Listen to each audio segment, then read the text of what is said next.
عنوان اور ٹاپک ہے وہ ہے ماہ محرم اور شہادت حسین رضی اللہ عنہ۔ اللہ رب العالمین سے دعا گو ہوں رب العالمین مجھے حق بات کہنے اور ہم سب کو اس پر عمل کرنے کی توفیق عطا فرمائے۔ رب اشرح لی صدری ویسر لی امری واحلل عقدۃ من لسانی یفقہوا قولی ربی زدنی علما۔ اللہم انفعنی بما علمتنی وعلمنی ما ینفعونی وزدنی علما۔ سامعین، یوں تو ہم سب جانتے ہیں کہ جو مہینہ ہے یہ محرم الحرام کا مہینہ ہے، لیکن حقیقت کے طور پر اس کا علم آج امت کے اندر نہیں ہے، بلکہ ماہ محرم کو خاص طور سے غم کا مہینہ، ماتم کا مہینہ، سینہ کوبی کا مہینہ، ڈھول اور تاشوں کا مہینہ، تازی اور علم کا مہینہ لوگوں نے سمجھ رکھا ہے، جبکہ حقیقت ایسی نہیں ہے۔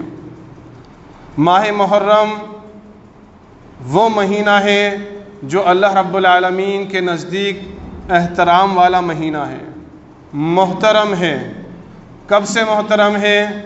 کیا حضرت عمر فاروق رضی اللہ عنہ کی شہادت جو 1 محرم کو ہوئی تھی تب سے یہ محترم ہے، یا 10 محرم کو حضرت حسین نواز رسول کی شہادت ہوئی تھی اس لیے یہ محترم ہے؟ نہیں۔ رب فرماتا ہے سورہ توبہ کی آیت نمبر 36 کے اندر، ان عدۃ الشہر عند اللہ 12 شہرا فی کتاب اللہ یوم خلق السماوات والارض منها 4 حرم۔ اللہ کے نزدیک مہینوں کی گنتی 12 ہے، اللہ کے نزدیک مہینوں کی گنتی 12 ہے، اور منها 4 حرم، اس میں 4 مہینے حرمت والے، احترام والے ہیں۔ اب یہ جو 4 مہینے حرمت اور احترام والے ہیں یہ کب سے ہیں؟ رب نے خود فرمایا ان عدۃ الشہر عند اللہ 12 شہرا فی کتاب اللہ یوم خلق السماوات والارض۔ جب سے اللہ نے زمین اور آسمان کو پیدا کیا ہے اللہ کے نزدیک یہ محرم کا مہینہ احترام والا ہے۔ یوم خلق السماوات والارض، جس دن سے رب نے زمین اور آسمان کو پیدا کیا ہے یہ مہینہ اللہ کے نزدیک محترم ہے، احترام والا ہے، فضیلت والا ہے، اور اس کے ساتھ 3 مہینے اور ہیں، یہ 4 مہینے احترام والے ہیں، اللہ کے نزدیک فضیلت والے ہیں۔ تو یہاں سے ہمیں پتہ چلتا ہے کہ محرم کی فضیلت کسی کی شہادت سے نہیں ہے، محرم کی فضیلت کسی صحابی رسول کی وفات سے نہیں ہے، بلکہ محرم الحرام کی فضیلت اللہ رب العالمین کے نزدیک جب سے زمین اور آسمان پیدا کیا گیا ہے تب سے اللہ رب العالمین کے نزدیک یہ احترام والا ہے۔ صحیح بخاری کے اندر حدیث موجود ہے، نبی جناب محمد رسول اللہ صلی اللہ علیہ وسلم نے ان 4 مہینوں کے نام گنوائے کہ یہ 4 مہینے کون کون سے ہیں جو احترام والے ہیں، محترم ہیں۔ رب نے فرمایا اللہ کے نبی نے فرمایا ثلاثۃ متوالیات، 3 تو پے در پے ہیں، ذوالقعدہ، ذوالحجہ والمحرم۔ 2 مہینے ہم گزار چکے، ذوالقعدہ، ذوالحجہ حج کا مہینہ، اور یہ 3را مہینہ بھی چل رہا ہے جس کو محرم کہا جاتا ہے۔ اللہ کے نبی نے فرمایا 3 مہینے پے در پہ احترام والے ہیں، محترم ہیں، محرم ہے اللہ رب العالمین کے نزدیک، اور 4تھا مہینہ رجب کا مہینہ ہے جو جمادی الثانی اور شعبان کے درمیان میں آتا ہے۔ تو یہ 4 مہینے اللہ کے نزدیک احترام والے ہیں، محترم ہیں۔ رب نے آگے ارشاد فرمایا فَلَا تَظْلِمُوا فِيهِنَّ أَنفُسَكُمْ، ان مہینوں کے اندر خاص طور سے تم اپنی جانوں پہ ظلم نہ کرو۔ 12 مہینے ظلم حرام ہے، اپنی جانوں پہ ظلم کرنا، گناہ کرنا، حرام کام کرنا، حرام کے نزدیک جانا، چل کر جانا، یا آنکھوں سے دیکھنا، یا کانوں سے سننا، یا دل کے اندر اس کی برائی محسوس کرنا، یہ 12 مہینے ہم پر حرام ہیں، لیکن 4 مہینوں کے لیے خاص اللہ رب العالمین نے حکم دیا فلا تظلموا فیہن انفسکم، ان خاص 4 مہینوں میں تم گناہ مت کرو، ان خاص 4 مہینوں میں تم گناہوں سے بچو، تقوی اور پرہیزگاری کی زندگی گزارو، اپنی جانوں پہ ظلم نہ کرو۔ لیکن آج گرد و پیش میں کیا دیکھا جاتا ہے؟ انہی 4 مہینوں کے اندر سب سے زیادہ بدعات، خرافات، رسومات، شرک اور کفر اس امت کے اندر پھیل جاتا ہے، اور اس امت کے افراد انجام دیتے ہیں۔ جن مہینوں میں خاص اللہ نے روکا ہے، ان مہینوں کے اندر ہی سب سے زیادہ گناہ کیے جاتے ہیں۔ یہ اس قوم کی، یہ اس امت کی بدنصیبی ہے۔ اسی طریقے سے اس مہینے کے تعلق سے اللہ کے نبی جناب محمد الرسول اللہ صلی اللہ علیہ وسلم نے ارشاد فرمایا، صحیح بخاری کی حدیث ہے، نبی صلی اللہ علیہ وسلم ارشاد فرماتے ہیں، افضل الصیام بعد رمضان شہر اللہ المحرم، افضل الصلاۃ بعد الفریضہ صلاۃ اللیل، کہ اللہ کے نزدیک فرض روزوں کے بعد، رمضان کے روزوں کے بعد سب سے افضل روزے محرم کے مہینے ہیں، جو کہ اللہ کا مہینہ ہے، اور فرض نماز کے بعد سب سے افضل نماز اللہ کے نزدیک تہجد کی نماز ہے۔ تو اللہ کے نبی جناب محمد الرسول اللہ صلی اللہ علیہ وسلم نے ان 4 مہینوں میں سے محرم کو اور خاص بنا دیا، محرم کے مہینے کی اور زیادہ فضیلت ارشاد فرما دی، اور کیا فرمایا؟ افضل الصیام بعد رمضان شہر اللہ المحرم، کہ یہ مہینہ شہر اللہ ہے، اللہ کا مہینہ ہے، اور اس کے اندر رکھے ہوئے روزے رمضان کے روزوں کے بعد سب سے زیادہ افضل روزے ہیں، جس طرح سے فرض نماز کے بعد سب سے افضل نماز تہجد کی نماز ہے۔ اللہ کے نبی جناب محمد رسول اللہ صلی اللہ علیہ وسلم نے اس مہینے کو اور خاص کرتے ہوئے، اس کے مہینے کی فضیلت کو اور بیان کرتے ہوئے صحابہ اکرام ارشاد فرماتے ہیں کہ یہ وہ مہینہ ہے جس مہینے کا احترام مشرکین مکہ بھی کیا کرتے تھے۔ مشرکین مکہ جو بتوں کو پوجا کرتے تھے، جو شرک اور کفر کیا کرتے تھے، علل اعلان زناکاری، بدکاری، شراب خوری کیا کرتے تھے، وہ لوگ بھی اس مہینے کی تعظیم کیا کرتے تھے، اس کا احترام کیا کرتے تھے، اور 10 محرم کو، عاشورے کے دن کو یہ لوگ روزہ رکھا کرتے تھے، اور اللہ کے نبی جناب محمد رسول اللہ صلی اللہ علیہ وسلم بھی عاشورے یعنی 10 محرم کو روزہ رکھا کرتے تھے۔ یہاں تک کہ دین اسلام اللہ کے نبی جناب محمد رسول اللہ صلی اللہ علیہ وسلم کو عطا فرمایا، قرآن کریم آپ پر نازل کیا گیا، تب بھی اللہ کے نبی صلی اللہ علیہ وسلم اس روزوں کو رکھا کرتے تھے، عاشورے کے 10 محرم کے روزے کو، یہاں تک کہ اس کو فرض جانتے تھے۔ رمضان کے روزے جب فرض نہیں ہوئے تھے، اس سے پہلے عاشورے کا روزہ اللہ کے نبی صلی اللہ علیہ وسلم تاکیداً رکھا کرتے تھے، اور تاکیداً حکم دیا کرتے تھے کہ اس کا روزہ رکھا جائے۔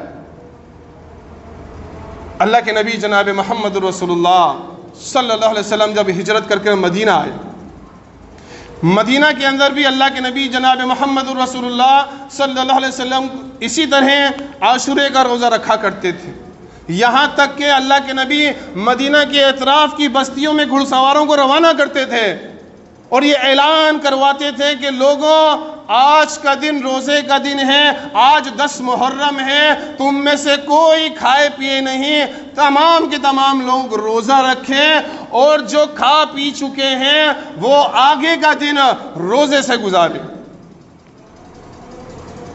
اللہ کے نبی جناب محمد رسول اللہ صلی اللہ علیہ وسلم نے تاکیدی حکم دے رکھا تھا، اور اللہ کے نبی صلی اللہ علیہ وسلم روزہ رکھا کرتے تھے، لیکن اللہ کے نبی کو مدینہ کے اندر جب گئے تو یہ دیکھا، اللہ کے نبی کو بتایا گیا، اور اللہ کے نبی صلی اللہ علیہ وسلم نے بھی دیکھا، دونوں طرح کی حدیث ہے کہ یہودی بھی اس دن کا روزہ رکھ رہے ہیں۔ یہودیوں سے پوچھا تم کیوں 10 محرم کو روزہ رکھتے ہو؟ کہا اس دن اللہ رب العالمین نے موسیٰ علیہ السلام کو فرعونیوں سے نجات دی تھی، شکرانے کے طور پر موسیٰ نے اور ان کی قوم بنی اسرائیل نے روزہ رکھا تھا، اس لیے ہم بھی روزہ رکھ رہے ہیں، ہم بھی حضرت موسیٰ علیہ السلام کو فالو کرتے ہوئے ان کی سنت پر عمل کرتے ہوئے روزہ رکھتے ہیں۔ نبی جناب محمد رسول اللہ صلی اللہ علیہ وسلم نے ارشاد فرمایا فَنَحْنُ أَحَقُّ وَأَوْلَى بِمُوسَى مِنْكُمْ، موسیٰ کے تو ہم تم سے زیادہ قریب ہیں، ہم زیادہ حق رکھتے ہیں موسیٰ کی اتباع کرنے کے لیے، ہم زیادہ رکھتے ہیں موسیٰ علیہ السلام کی پیروی کرنے میں، کیونکہ موسیٰ ہمارے بھائی ہیں، میں بھی نبی ہوں اور وہ بھی نبی ہیں۔ چنانچہ اللہ کے نبی جناب محمد رسول اللہ صلی اللہ علیہ وسلم نے اعلان کر دیا کہ آئندہ سال ہم 2 روزے رکھیں گے، 9 اور 10 کا، تاکہ یہود کی مخالفت ہو جائے۔ اللہ کے نبی صلی اللہ علیہ وسلم ہر عمل کے اندر یہود و نصارہ کی مخالفت کو پسند کیا کرتے تھے۔ اللہ کے نبی صلی اللہ علیہ وسلم روزے کے اندر بھی، عبادت کے اندر بھی یہ نہیں چاہتے تھے کہ ہماری مشابہت یہودیوں سے ہو جائے، اس لیے اللہ کے نبی نے فرمایا ہم 9 اور 10 کو اگلے سال روزہ رکھیں گے۔ لیکن ابن عباس فرماتے ہیں آئندہ سال نہیں آیا، اللہ کے نبی کی وفات ہو گئی۔ لیکن اب جو کوئی بھی روزہ رکھے گا وہ 9 اور 10 کو رکھے گا، 9 تاریخ 9 محرم اور 10 محرم جو عاشورے کا دن ہے اصل، یہ 2 روزے رکھے گا۔ اور اگر کوئی مجبوری کے تحت 9 محرم کا روزہ نہیں رکھ پایا تو وہ 10 اور 11 کا روزہ رکھ لے مجبوری کے تحت۔ باقی جو سنت ہے، اللہ کے نبی کی جو خواہش تھی وہ 9 اور 10 تھی، تو 9 اور 10 کو روزہ رکھا جائے گا۔ اللہ کے نبی جناب محمد رسول اللہ صلی اللہ علیہ وسلم سے پوچھا گیا اس روزے کے تعلق سے، ابو قتادہ رضی اللہ عنہ راوی حدیث ہیں، کہتے ہیں نبی کریم جناب محمد رسول اللہ صلی اللہ علیہ وسلم سے پوچھا گیا، سوال کیا گیا اللہ کے نبی اس روزے کے اندر ہمارے لیے کیا ہے؟ نبی جناب محمد رسول اللہ صلی اللہ علیہ وسلم نے ارشاد فرمایا یکفر السنۃ الماضیہ، 1 سال پچھلے گناہوں کا کفارہ ہے، یعنی جو گزشتہ سال ہے جو ہم گزار چکے ہیں، کیونکہ محرم یہ اسلامی سال کا پہلا مہینہ ہے، تو جو پچھلا سال گزرا ہے اس پچھلے سال کے پورے سال کے گناہوں کا کفارہ ہے یہ عاشورے کا روزہ۔ نبی صلی اللہ علیہ وسلم نے اس کی فضیلت بیان فرمائی، اور روزے کی فضیلت خود اپنے آپ کے اندر مسلم ہے۔ نبی جناب محمد رسول اللہ صلی اللہ علیہ وسلم کا ارشاد ہے جس نے 1 دن کا روزہ رکھا وجہ اللہ کے لیے 1 دن کا روزہ رکھا، رب اس کے چہرے کو 70 سال جہنم سے دور کر دیتا ہے۔ یہ ایک روزے کی فضیلت ہے کہ اللہ کے نبی صلی اللہ علیہ وسلم ایک روزے کی فضیلت بیان کر رہے ہیں، 70 سال اس کے چہرے کو جہنم سے دور کر دیا جاتا ہے۔ اور روزے دار کی منہ کی بو اللہ کو مشک سے زیادہ پسند ہے۔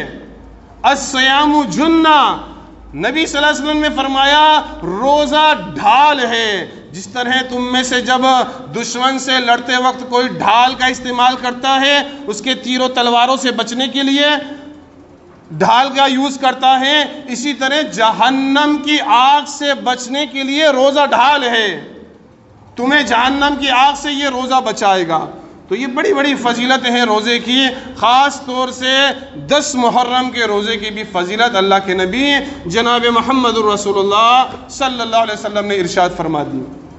آئیے اس خطبے کے دوسرے پہلو کی طرف ہم چلتے ہیں۔ ماہ محرم ہی جیسے شروع ہوتا ہے تو غم حسین لوگوں کے اندر چھا جاتا ہے اور شہادت حسین پر ماتم منایا جاتا ہے۔ کوئی سینہ کو بھی کرتا ہے، کوئی اپنے گریبان چاک کرتا ہے، کوئی اپنے آپ کو زخمی کر دیتا ہے، کوئی ڈھول تماشے لے کر سڑکوں پر بازاروں میں نکل جاتا ہے۔ کیا یہ طریقہ حضرت محمد رسول اللہ صلی اللہ علیہ وسلم نے کسی صحابی کی شہادت پر اپنایا؟ یا یہ جو شہادت تھی شہادت حسین، کیا یہ ایک لوتی اور اکیلی شہادت ہے؟ اس سے پہلے کوئی شہادتیں نہیں ہوئیں یا ان کے بعد کوئی شہادتیں نہیں ہوئیں؟ شہادتیں بہت ہوئی ہیں، شہادتوں کی بھرمار ہے اسلام میں، اتنی شہادتیں ہوئی ہیں اگر ہر شہادت پر غم منایا جائے تو سال کے 365 دن بھی کم پڑیں گے غم منانے کے لیے، ماتم کرنے کے لیے۔ آئیے سب سے پہلے ہم اس موضوع کی طرف چلتے ہوئے فضائل حسین رضی اللہ عنہ کی طرف چلیں گے کہ اللہ کے نبی جناب محمد رسول اللہ صلی اللہ علیہ وسلم نے حضرت حسین رضی اللہ عنہ کی کیا کیا فضیلتیں بیان فرمائی۔ جامع ترمذی کے اندر ہے اللہ کے نبی جناب محمد رسول اللہ صلی اللہ علیہ وسلم کا ارشاد ہے برا بن عازب رضی اللہ عنہ راوی حدیث ہیں، فرماتے ہیں اللہ کے نبی جناب محمد رسول اللہ صلی اللہ علیہ وسلم نے اپنے نواسے حسن اور حسین کو اپنے سینے سے لگایا، اپنے سینے سے لگایا اور فرمایا اللہم انی احبہما فاحبہما، اے اللہ میں اپنے نواسوں سے محبت کرتا ہوں، اے اللہ تو بھی ان سے محبت کر۔ یعنی اللہ کے نبی جناب محمد رسول اللہ صلی اللہ علیہ وسلم کے یہ جو دو نواسے تھے حضرت حسن اور حسین، یہ حضرت فاطمہ رضی اللہ عنہ کے بیٹے تھے، جو کہ اللہ کے نبی صلی اللہ علیہ وسلم کی پیاری اور چہیتی بیٹی تھی، اللہ کے نبی صلی اللہ علیہ وسلم کی دل کی دھڑکن تھی حضرت فاطمہ۔ ان کے بیٹے تھے حضرت حسن اور حسین جو اللہ کے نبی کے نواسے تھے، ان سے بھی اتنی محبت تھی کہ ان کو سینے سے لگا کے کہہ رہے ہیں کہ اللہ میں ان سے محبت کرتا ہوں، تو بھی ان سے محبت کر۔ تو حضرت حسین رضی اللہ عنہ سے محبت کرنا یہ اللہ کے نبی جناب محمد رسول اللہ صلی اللہ علیہ وسلم کی سنت ہے، حضرت حسن اور حسین سے محبت کرنا۔ اسی طرح دوسری حدیث ابن ماجہ کی ہے، راوی حدیث حضرت ابو ہریرہ رضی اللہ عنہ ہے، فرماتے ہیں ہم نے اللہ کے نبی جناب محمد رسول اللہ صلی اللہ علیہ وسلم کو دیکھا، آپ کے ایک کندھے پر حسن سوار ہیں، دوسرے کندھے پر حسین سوار ہیں، اور آپ چلے آ رہے ہیں، کبھی آپ حسن کو پیار کرتے، کبھی آپ حسین کو پیار کرتے۔ سوال کرنے والے نے سوال کیا کہ اے اللہ کے نبی کیا آپ اپنے نواسوں سے محبت کرتے ہیں؟ نبی جناب محمد رسول اللہ صلی اللہ علیہ وسلم نے ارشاد فرمایا من احبہما فقد احبنی ومن ابغضہما فقد ابغضنی، بس جس نے میرے نواسوں سے محبت کی گویا اس نے مجھ سے محبت کی، اور جنہوں نے ان دونوں سے بغض رکھا، دشمنی رکھی، اس نے گویا مجھ سے دشمنی اور بغض رکھا۔ کتنی بڑی فضیلت ہے! نبی صلی اللہ علیہ وسلم حضرت حسن اور حسین کی محبت کو اپنی محبت قرار دے رہے ہیں۔ من احبہما فقد احبنی، بس جس نے میرے نواسوں سے محبت کی اس نے گویا مجھ سے محبت کی، اور جنہوں نے ان سے بغض رکھا، دشمنی رکھی، کینہ رکھا، گویا اس نے محمد رسول اللہ صلی اللہ علیہ وسلم سے بغض اور دشمنی رکھی۔ اسی طرح اللہ کے نبی جناب محمد رسول اللہ صلی اللہ علیہ وسلم ایک مرتبہ اسی طرح خطبہ دے رہے تھے، مسجد نبوی تھی، اللہ کے نبی خطبہ ارشاد فرما رہے ہیں کہ حضرت حسن اور حسین رضی اللہ عنہ مسجد کے اندر داخل ہوتے ہیں، سرخ قمیص دونوں نے زیب تن کر رکھی ہے، اور نمازیوں کے اندر پھسلتے ہوئے وہ آ رہے ہیں۔ نبی صلی اللہ علیہ وسلم چونکہ اللہ کے نبی اپنے نواسوں سے اشد محبت کرتے تھے، اللہ کے نبی سے رہا نہیں گیا، اللہ کے نبی صلی اللہ علیہ وسلم نے خطبہ چھوڑ کر اپنے دونوں نواسوں کو اپنی گود کے اندر اٹھایا، اور اس کے بعد خطبہ اللہ کے نبی صلی اللہ علیہ وسلم نے مکمل کیا اور فرمایا انما اموالکم ولا اولادکم فتنہ، بے شک تمہارا مال اور تمہاری اولاد تمہارے لیے آزمائش ہے۔ میرے نواسوں کو گرتا پڑتا دیکھا، مجھ سے نہیں گیا، اس لیے میں خطبہ چھوڑ کر ان کو پیار کرنے کے لیے، ان سے محبت کرنے کے لیے اتر گیا۔ تو یہ اللہ کے نبی جناب محمد رسول اللہ صلی اللہ علیہ وسلم کی محبت تھی حضرت حسن اور حسین رضی اللہ عنہ کے تعلق سے۔ اسی طرح اللہ کے نبی جناب محمد رسول اللہ صلی اللہ علیہ وسلم ارشاد فرماتے ہیں، حضرت حذیفہ رضی اللہ عنہ راوی حدیث ہیں کہ ایک مرتبہ اللہ کے نبی صلی اللہ علیہ وسلم کے پاس میں موجود تھا، نبی صلی اللہ علیہ وسلم نے فرمایا حذیفہ آج کے دن جو آسمان سے فرشتہ زمین پر نازل ہوا ہے آج سے پہلے کبھی نہیں نازل ہوا، اور یہ فرشتہ نازل ہونے کے بعد رب کی طرف سے مجھے سلام کہہ رہا ہے اور خوشخبری دے رہا ہے کہ حضرت فاطمہ جنتی عورتوں کی جنت کے اندر سردار ہوں گی، اور حضرت حسن اور حسین رضی اللہ عنہ جنت کے اندر نوجوانوں کے سردار ہوں گے۔ یعنی جو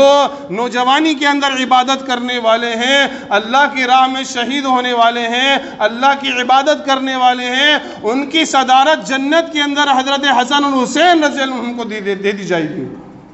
اسی طرح اللہ کے نبی جناب محمد رسول اللہ صلی اللہ علیہ وسلم کی ایک دوسری حدیث جس کے راوی ام سلمہ رضی اللہ عنہ ہے، جو مسند احمد کی روایت ہے، فرماتی ہیں ایک مرتبہ حضرت جبریل علیہ السلام اللہ کے نبی صلی اللہ علیہ وسلم کے پاس موجود تھے۔ حضرت حسین میری گود کے اندر کھیل رہے تھے کہ اچانک حضرت حسین نے رونا شروع کر دیا۔ میں نے ان کو چھوڑا تو وہ سیدھے اللہ کے نبی جناب محمد رسول اللہ صلی اللہ علیہ وسلم کے پاس جا کر بیٹھ گئے۔ اللہ کے نبی نے ان سے محبت کی۔ جبریل نے کہا کہ اے اللہ کے نبی، کیا آپ کو اپنے نواسے حسین سے محبت ہے؟ کہا اے جبریل مجھے حسین سے محبت ہے۔ حضرت جبریل نے کہا لیکن عنقریب آپ کی امت انہیں شہید کر دے گی، اور اس جگہ کی مٹی بھی میں آپ کو لا کر دکھا سکتا ہوں، وہ کربلا کا میدان ہے۔ یعنی حضرت حسین رضی اللہ عنہ کی شہادت مقدر تھی، اللہ کی طرف سے لکھی ہوئی تھی۔ حضرت جبریل نے بتا دیا تھا حسین شہید ہونے والے ہیں۔ حضرت جبریل علیہ السلام نے بتا دیا تھا کہ کربلا کے میدان میں شہید ہوں گے۔ جب شہادت لکھی ہوئی تھی، شہادت مقرر تھی، جگہ بھی مقرر تھی جس جگہ شہید ہونا ہے، تو پھر ماتم کس بات کا؟ کس بات کا ماتم؟ کس بات کا واویلا؟ کس بات کے لیے سینہ کوبی کی جا رہی ہے؟ گریبانوں کو چاک کیا جا رہا ہے، اپنے آپ کو زخمی کیا جا رہا ہے، ڈھول تماشے بجائے جا رہے ہیں، تعزیے نکالے جا رہے ہیں، علم نکالے جا رہے ہیں۔ حضرت حسین کی شہادت تو طے تھی، اور پھر رب نے تو یہی قرآن میں فرمایا وَلَنَبْلُوَنَّكُمْ بِشَيْءٍ مِّنَ الْخَوْفِ وَالْجُوعِ وَنَقْصٍ مِّنَ الْأَمْوَالِ وَالْأَنفُسِ وَالثَّمَرَاتِ وَبَشِّرِ الصَّابِرِينَ، کہ ہم تمہیں ضرور آزمائیں گے۔ وَلَنَبْلُوَنَّكُمْ بِشَيْءٍ مِّنَ الْخَوْفِ، خوف سے آزمائیں گے، والجوع، بھوک سے آزمائیں گے، وَنَقْصٍ مِّنَ الْأَمْوَالِ، مالوں کی کمی سے آزمائیں گے، وَالْأَنفُسِ، تمہاری جانوں سے آزمائیں گے، وَالثَّمَرَاتِ، پھلوں کی کمی سے بھی آزمائیں گے، وَبَشِّرِ الصَّابِرِينَ، اور خوشخبری دے دو صبر کرنے والوں کے لیے۔ تو حسین کے لیے تو بشارت ہے، انہوں نے صبر کیا، انہیں جان سے آزمایا گیا، انہیں اولاد سے آزمایا گیا، انہیں فیملی سے آزمایا گیا، انہوں نے صبر کیا اور شہادت کا جام پی لیا۔ تو رب تو فرما رہا ہے وَبَشِّرِ الصَّابِرِينَ، ان کے لیے بشارتیں ہیں۔ اور دوسرے مقام پہ تو رب نے یہاں تک فرمایا وَلَا تَقُولُوا لِمَنْ يُقْتَلُ فِي سَبِيلِ اللَّهِ أَمْوَاتٌ بل احیاء ولکن لا تشعرون، جو اللہ کے راستے کے اندر قتل کیے جائیں تم انہیں مردہ مت کہو۔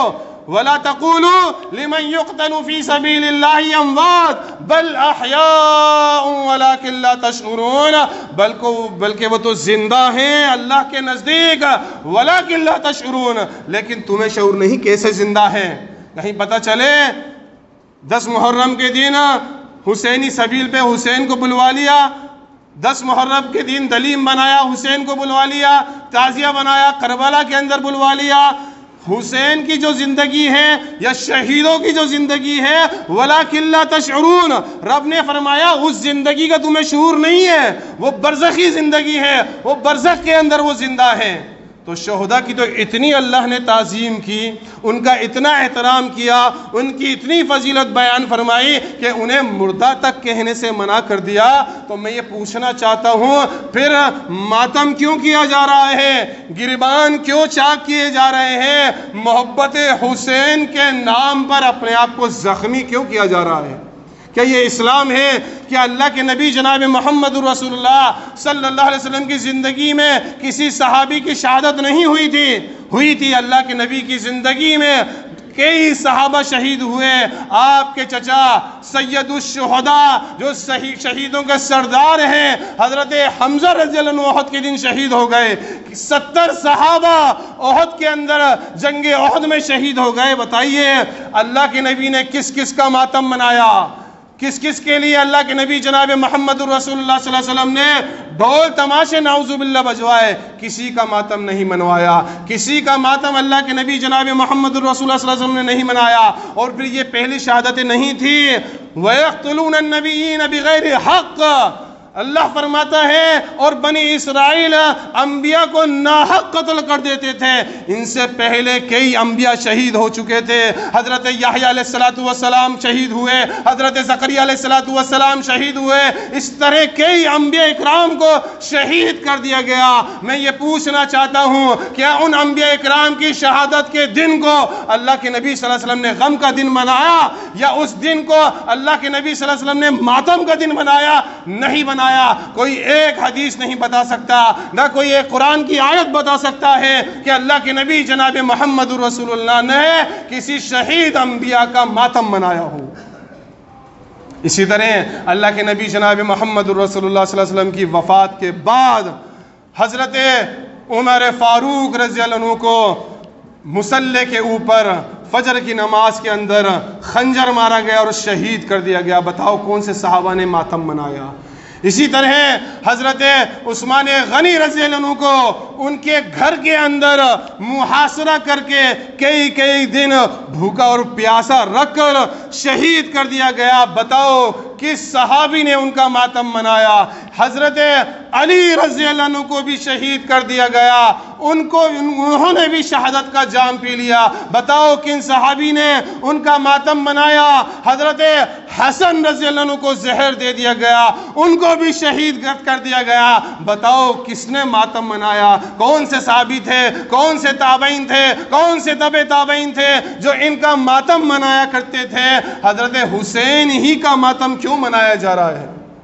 حضرت حسین کا ماتم اس لیے منایا جا رہا ہے کیونکہ جو قاتلان حسین تھے، یہ جو دشمنان اہل بیت تھے، جو کوفی تھے، جو روافض تھے، ان روافضوں نے حضرت حسین کو کربلا کے میدان میں شہید کیا مسلمانوں، اور شہید کرنے کے بعد اپنے آپ کو پارسا ثابت کرنے کے لیے انہوں نے ہی پھر واویلا مچایا اور ماتم کیا۔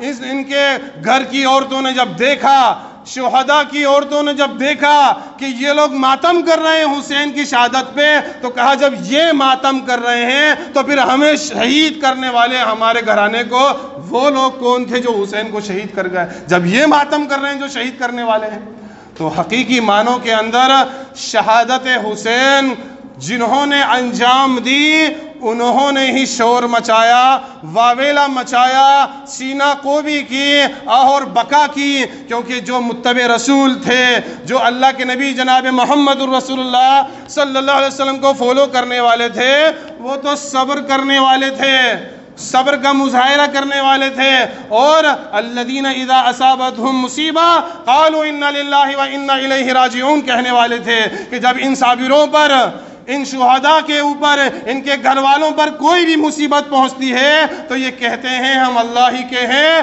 اور اسی کی طرف لوٹ کر جانے والے ہیں۔ اولئک علیہم صلوات من ربہم ورحمہ، یہی وہ لوگ ہیں جن کے اوپر ان کے رب کی طرف سے رحمتیں ہیں، برکتیں ہیں، نوازشیں ہیں، اور یہی لوگ ہدایت یافتہ ہیں۔ کون ہدایت یافتہ ہیں؟ صبر کرنے والے، ماتم کرنے والے ہدایت یافتہ نہیں ہیں۔ تو کیا پتہ چلا یہاں سے پتہ چلا کہ جو لوگ ماتم کرنے والے تھے حقیقت کے اندر وہی قتل حسین کو انجام دینے والے تھے، حضرت حسین رضی اللہ عنہ کو شہید کرنے والے تھے۔ اور یہ جو کوفی تھے انہوں نے یہ پہلی شہادت انجام نہیں دی تھی۔ آپ تاریخ کو پڑھیے، حضرت عمر بن خطاب رضی اللہ عنہ کو شہید کرنے والا کون تھا؟ ابو فیروز لؤلؤ تھا۔ کہاں سے اس کا تعلق تھا؟ ایران سے اس کا تعلق تھا، یہ مجوسی تھا۔ اسی طرح حضرت علی رضی اللہ عنہ کو شہید کرنے والا کون تھا؟ عبداللہ ابن ملجم تھا، یہ بھی ایرانی تھا۔ اسی طرح حضرت حسن کو شہید کرنے والی کون تھی؟ آپ کے شریک حیات تھی جس نے آپ کو زہر دیا، یہ بھی ایرانی تھی، یہ بھی کوفی تھی۔ تو میں یہ بتانا چاہتا ہوں کہ جتنی بھی شہادتیں ہوئی ہیں صحابہ اکرام کو جنہوں نے شہید کیا ہے، حضرت عثمان غنی رضی اللہ عنہ کو جس نے شہید کیا، عبداللہ بن سبا، اس کی فتنے کے تحت حضرت عثمان کی شہادت ہوئی، یہ سارے شہید کرنے والے سارے صحابہ اکرام کو کوفی تھے، ایرانی تھے اور یہی دغاباز تھے. یہ عبداللہ بن سبا کا گروپ تھا جو منافقین کا گروپ تھا، اور انہوں نے صرف انہیں ہی نہیں کئی بڑے بڑے جلیل و قدر صحابہ کو شہید کیا، مسلمانوں کی جڑوں کو انہوں نے کاٹا. تو آج ضرورت اس بات کی ہے کہ ہم قتل حسین کے اوپر، شہادت حسین کے اوپر ہونے والے پروپیگنڈے کو سمجھیں کہ یہ کیوں پروپیگنڈا پھیلایا جا رہا ہے. حب حسین، حب اہل بیت کے آڑ کے اندر حضرت صحابہ کرام کو ٹارگیٹ کیا جا رہا ہے. ابوبکر صدیق کو گالی دی جاتی ہے، عمر فاروق کو گالی دی جاتی ہے، عثمان غنی کو گالی دی جاتی ہے، اما عائشہ رضی اللہ عنہ کو گالی دی جاتی ہے. ان کی مجلسیں صحابہ کرام کے لیے طعن و تشنیع کرنے کے لیے ہی برپا ہوتی ہیں، اور کہا جاتا ہے کہ نہیں، خلافت علی کو ملنی چاہیے تھی، خلافت علی کو نہیں ملی، نعوذ باللہ ابو بکر نے غصب کر لی خلافت. میں پوچھنا چاہتا ہوں کہ اللہ کے نبی جناب محمد رسول اللہ صلی اللہ علیہ وسلم کی زندگی کے اندر اللہ کے نبی جناب محمد رسول اللہ صلی اللہ علیہ وسلم نے حکم نہیں دیا کہ مرو بلال ان فلیعزن ومرو ابا بکر فلیصلی بالناس، کہ بلال سے کہو اذان دے اور ابو بکر سے کہو نماز پڑھائے؟ آپ کی زندگی میں آپ نے، جب آپ بیماری کی حالت میں تھے، ابو بکر صدیق کو اپنے مصلی پہ کھڑا کرا. 17 یا 18 نمازیں حضرت ابو بکر صدیق نے آپ کی زندگی میں پڑھائیں. تو سب سے پہلے خلافت کا حقدار کون تھا؟ امامت کا حقدار کون تھا؟ صدیق اکبر حضرت ابو بکر صدیق رضی اللہ عنہ تھے، جنہوں نے اللہ کے نبی کی زندگی کے اندر اللہ کے نبی کے مصلی پر نماز پڑھائی. اور ان مقتدیوں میں حضرت عمر فاروق بھی تھے، عثمان غنی بھی تھے، حضرت علی بھی تھے، حضرت حسن اور حسین بھی موجود تھے. یہ لوگ پیچھے تھے، ابو بکر صدیق آگے تھے. تو جس کو اللہ کے نبی نے آگے کر دیا تم اس کو پیچھے نہیں کر سکتے. تو یہاں سے پتہ چلتا ہے یہ یاروں کے پروپیگنڈے ہیں، یہ یاروں کی جو ہے فتنے ہیں.